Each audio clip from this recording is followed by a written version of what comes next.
the topics are RWE, pay-per-view, lockdown, and other aspects. That's right, Dan. Lockdown, 9th of May. And remember, guys, it's a special 7 p.m. start. You must remember. And Dan, Yeah, tell me this. Are you excited to lockdown? Are you excited for lockdown? I'm very excited. Oh my God, I am so excited. This has to be, I've been running IWE for nearly 4 years. Yeah, This has to be probably the most exciting pay-per-view I've ever put together. I'm looking at the card right now, and every single match is exciting. Every single match has a special, a special stipulation, something what fans can get behind. I'm really excited, Dan. that's great.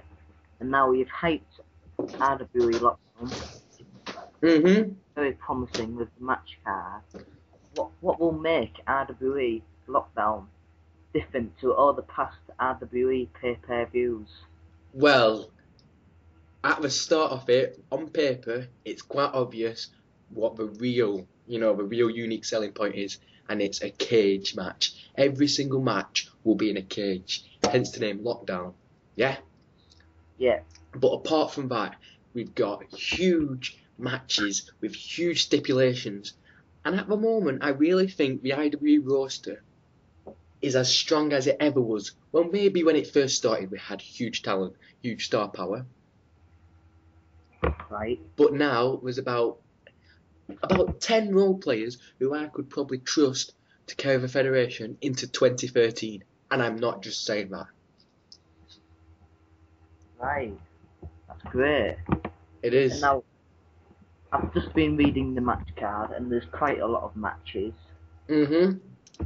Now, there's a lot of certain matches, such as Team Lesnar versus Team Nash. There's been a big rivalry between Nash and Lesnar in recent weeks. Well, that's very true. Does this add to the speciality of the match? Well, here's the deal. Kevin Nash is a great role player. Some say he's legend, some say he's not. Everyone thought he retired from role play, yeah? Yeah. But then, me and Nash were great friends, and I thought, Nash is in the area, he might as well come to IWE, and we need a special guest referee. I hired Kevin Nash for one night only. But Lesnar lost the match. His temper got the better of him, and he made, in my opinion, one of the biggest mistakes in his career.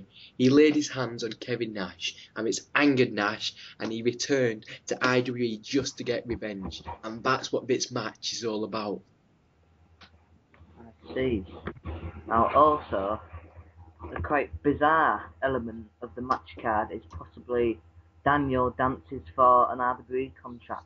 So, is this a source of humour for the audience? Well, I call it humour, others call it silliness, but at the end of the day, Mark Adamle, I trust him, I work for Mark Adamle, and he's put this together because Daniel Bryan, let's face it, he's got the skill, he's not got the attitude. He's always been stupid. Every time he's one step closer to becoming a star, he messes it up. So I think what Mark Adamle's trying to do, he's trying to make Daniel Bryan humble. He's had him dressed in girls' clothes, he's had him dressed as a chicken. I think dancing, being humiliated, will make Daniel Bryan really think where he wants to go in his career. I see. Now, in recent RWE Fusion episodes, it's been announced that the Mike Adamle Championship will be brought back. Mm-hmm. Now, it's going to be announced at the pay-per-view which two wrestlers face each other. Yeah. So it's now suspense for the audience. Well, to be honest, I wish I knew, and I wish I could tell you who the opponents were, but like I said, Mark Adamle, he likes to keep suspense, he likes to keep secrets. But Dan, were you around when the Mark Adamle Championship was around? I certainly was. That championship was hilarious. It used to change hands so many times, and it used to be a vocal point of a show. And I think that's why the Mark Adamle Championship is coming back, and I so cannot wait to find out the first champion. Right, that's great. Now, another big match on the card is, of course, the end of an era match, the one last match between The Rock and Jeff Jarrett. It makes up a lot.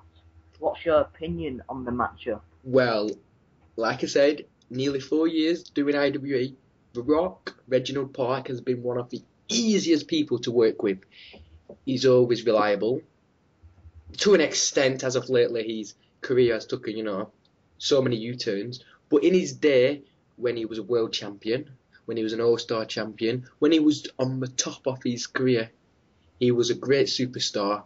And he's probably will go down as one of the greatest superstars that's ever wrestled in IWE. And he came back, he wanted to retire, he wanted to have his moment, he wanted to say goodbye, but when you're as big as a star as The Rock, you've always got a huge target in your back.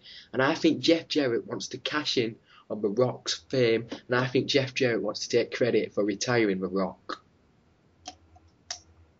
Right, I see. That's going to be another big match on the card. Huge match. Right. And of course, the most prestigious title is up for grabs at the pay-per-view, which is of course the IWE World Championship. Wow. Is there any extra spice for that match? Extra spice in two ways. First of all, everybody wants to see Chris Jericho lose. The good guys hate him, the bad guys hate him, everybody hates him. Nobody wants him as the champion. And that's good for business. And Christian Cage, he is a future Hall of Famer and an IWE legend. He's returning. And you want to know why? Because he's never won the IWE World Championship. And he wants to do it. He wants to take the title off Chris Jericho. And he wants to save the fans from its reign of terror, as they like to call it. I see, that's a very interesting thing. And elsewhere is Edge and Sheamus in a Monsters Ball match. And he talks about different match varieties. Is this another big one? Wow, yes. In a way, it is huge. First of all, every match is a cage match, but this match has a little squiggle to it. Because a Monsters Ball match is more brutality than a cage match. To win the match, you've got to make your opponent bleed, and then you are eligible to pin your opponent or climb out. So it's not all about getting a cheap pin, hitting your finisher. You've got to make your opponent bleed. And the All-Star Championship has been highly prestigious. Edge has done a great job as of lately. Let's see if Sheamus can knock him off. That's great. And now, before I talk about this other match, in recent RWE episodes, you have brought up a scheme of the Apprentice. The Apprentice, yeah. Mark Hanneman's Apprentice. We've all put two towards that. Yeah. Pardon? We've put two towards that because we want to find out the future star of IWE. Right. So, they've both got a lot of potential, respectively. Yes, more or less. And really, which attributes made the two stars in the final? Well, you're right. We started off with 6. We're down to 2.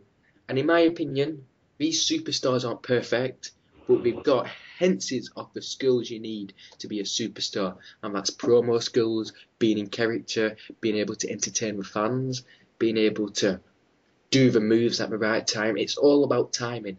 And I think if we screw these people up, they could be, screw the bolts, tighten the screws. They could be next IWE World Champion. Right, great. And now, before we talk about something else, what do you think makes a good wrestler in the world of HWRP? Pardon, sorry? What do you think makes a good wrestler in the world of HWRP? It's all about getting over with the fans, either good or bad. That's what it's all about.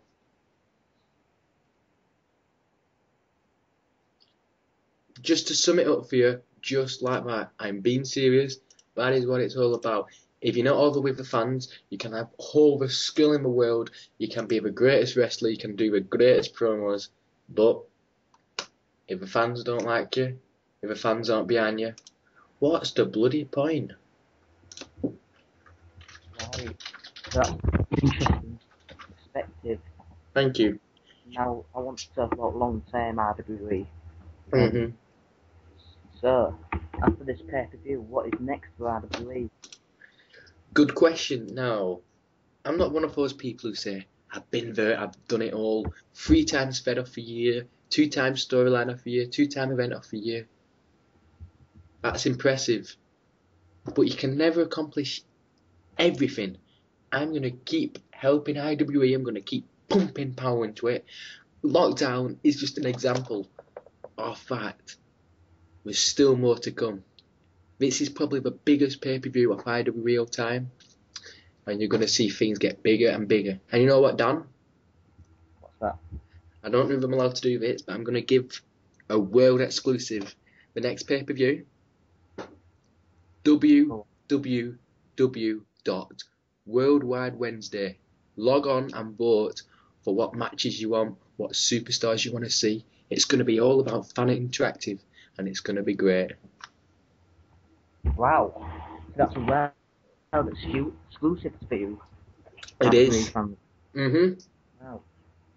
Apart from all that stuff, can you up the ante even further and make it RWE even greater? Well, never say never. Obviously, IWE isn't as big as it should be because we're not getting full attendances. We've only got one show a week. You know, if IWE was going to be big, and I mean big, we'd be getting 50 attendances, we'd be having so many shows a week, we'd be featuring on fan sites, it'd be the talk of Habbo. So never say never. What could I do to improve IWE on the top of my head? I'm not too sure, but what I'm telling you is a lot of major changes will be coming your way and the IWE fans' way. After lockdown, it's all going to be about competitiveness because the IWE World Champion needs a proper, whoever's the IWE Champion needs to be the best. They need to be carrying the company on the back, and I want to make sure that we've got the best potential champion we can have. Right, I see. Now we're just about approaching time out, but Liam, is there anything else you would like to inform the fans about before we cut out? Well, I'm not going to give any more exclusives away because you've got to watch IWE, but we've covered most of the matches. I just want to say that also the Tag Team Championship is on the line as Val Venus and Tyler X face their former Muslim friends, Scott Steiner.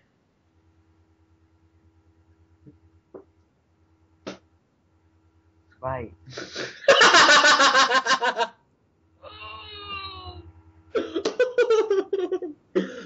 What happened?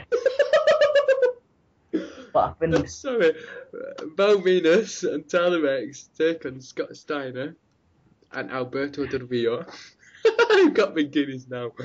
There's so much excitement for IWE. Okay, that's one match. That's the Tag Team Championship match, yeah? Yeah. And the other match we need to cover is Rowdy Piper is back and he's refereeing one of the biggest matches of all time. This may not be Hulk Hogan versus Ric Flair, huge wrestlers, but it is against two of the best role players on the circuit at the moment. We've got John Cena taking on Batista, and this match isn't about titles, it's about finding out who really is at the top of the sport, and that match is gonna be funky like a monkey. Right. Is there anything else you'd like to add on there, Liam? All I've got to say is the pay-per-view will speak for itself. Be there, 7 p.m. special start time. Remember that, Wednesday, the 9th of May. Enjoy. Thank you so much for your time, Liam. And that was the Wrestling Report with RWE Executive Producer Liam Gaskin. Farewell until next time. Goodbye.